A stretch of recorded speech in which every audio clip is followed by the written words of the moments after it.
I have a knack for predicting ends to movies pretty early on, or at least where they're gonna go, and I've never in my life been this spot on. Hey, this is the Sword and the Pen Reflections. It is my casual alternative to the more formal channel, Sword and the Pen, link up there. So I'm talking right now about Don't Worry, Darling. It is a thriller. Gosh, I think if I give away what its genre is, that'll give away what what it is. But I personally found it pretty predictable, so I'm just gonna say, you know what? Spoilers going forward. Spoilers. Okay, so this is a science fiction thriller. What it looks like is a late 1950s, early 60s sort of period thriller, and that's not what it is at all. It is a science fiction, current day science fiction. You've got, Florence Pugh and Harry Styles and Chris Pine are the leads in this. The whole show, I think, movie is directed by Olivia Wilde, who's also in it. Anyway, I don't usually keep up with these actors or the things that they're in, but I enjoyed this film.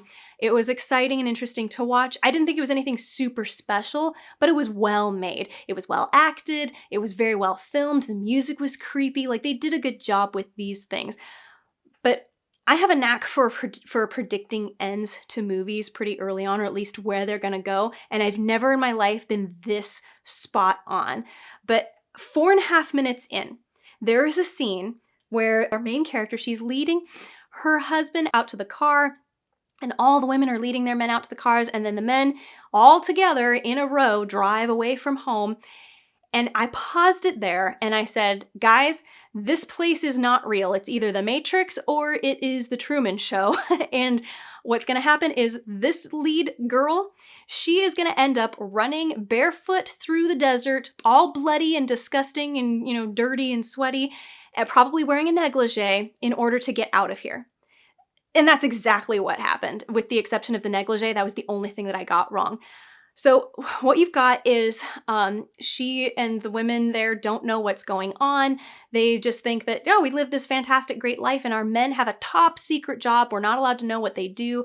And she starts realizing that they're actually drugging another woman who is one of the other wives is being drugged so that she doesn't get anxious about, wait, I think that this isn't real, or, I'm asking questions about what's happening. And she starts asking questions and people start, anyway, you get the idea. She starts realizing something isn't right here, and guess what? Something isn't right there, and everybody's trying to prevent her from getting out. Everybody's trying to stop her from figuring out the truth. And it turns out that all of the men here are working in the real world, and their women are essentially incapacitated at home with their brains plugged into the Matrix. And the wives live at home in this Palm Springs-esque suburb where they just go about their day doing ballet and, hanging out by the pool and having parties at night. And it's, great time the rest of the time. And she's like determined to get out, and she ends up having to kill people to get out, and she does. And she's like, oh, thank God I got out. And the thing is her life outside of this Matrix is really shitty. So I get the idea that they're like, oh, even though it wasn't a great life, it was a life that she chose. I mean, this totally makes sense. Like, she's a prisoner, right? But I don't know, I felt like I have seen this sort of thing before, where it's like, you're captive here, you're not allowed to get out, and it's against your will. Of course we're going to be rooting for her. If this was my story, I would have said, okay, we're going to change it up a little bit. She's going to freak out and be like, oh my gosh, how the hell do I get out of here? And she's going to fight people to get out. She's going to kill her own husband even. And she's just barely going to make it out. But then she gets out and realizes, holy crap, my life is shit out here. I didn't actually want to be out in the real world. I wanted to be in the Matrix. I volunteered to go in. So all those people who were trying to stop me from getting out were actually trying to help me get what I want. Like, maybe she had her memory erased because she didn't want to have that conflict or that doubt, that, oh, maybe my life, maybe I should go out there and take responsibility for my life. I've got, my mom would be so sad if she never saw me again, but she didn't want to have to deal with that. She just wanted to live this beautiful, easy life where she doesn't have to stress about anything and every day's a party. I looked at her life and I said, that's much better than what she was living before. I get it. It was supposed to be like, but she didn't choose it. But I mean, come on, between those two lives, if you've ever worked, like I work like between 50 and 60 hours a week. If I had the chance to give all of that up and like I could live this fantastic, awesome life, I'd be like, I'm doing that. Like whatever I can do to not have to live in a crappy apartment where I'm slaving away and I'm not happy and my marriage is really miserable because we both worked to death. I would rather have this other life. This would be much better. So for me, it just would have been more interesting if she gets out and suddenly like, oh no, what have I done? I've really screwed up and all these people are trying to help me.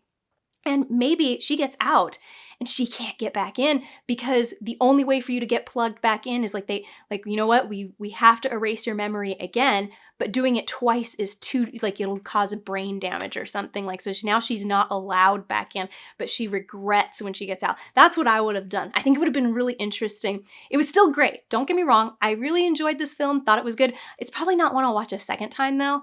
It's sort of like, you know, once you get to the end, you go, okay, I get it. And then watching it through, you would watch it for the music and the aesthetics and stuff like that, which were very nice. So maybe I would for that.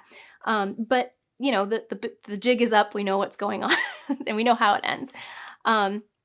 So yeah, and the actors they were very good performances. But anyway, you get the idea. I thought it was enjoyable. It's not a waste of time to, you know, if you have to pay a few bucks to rent it. I probably wouldn't buy it though, just because it wasn't something super original or that I felt like if I go back, I'm going to get a whole lot out of watching it a second time. So yeah, anyway, let me know what you thought. Did you think my ending was better or do you think it was worse? Do you think I'm crazy? For me, I just felt like I've seen this before. But let me know in the comments. I'd love to talk to you more about it. Otherwise, please like, subscribe, hit the bell for notifications. If you're feeling really generous, maybe check out my Patreon or Ko-fi. I do prefer Ko-fi because they do not charge a fee from people who make donations or contributions to contributors or to creators. Patreon does. They charge at least 10%. So if you give $10, the creator's only going to get $9. It works. Anyway, till next time, be good to yourself.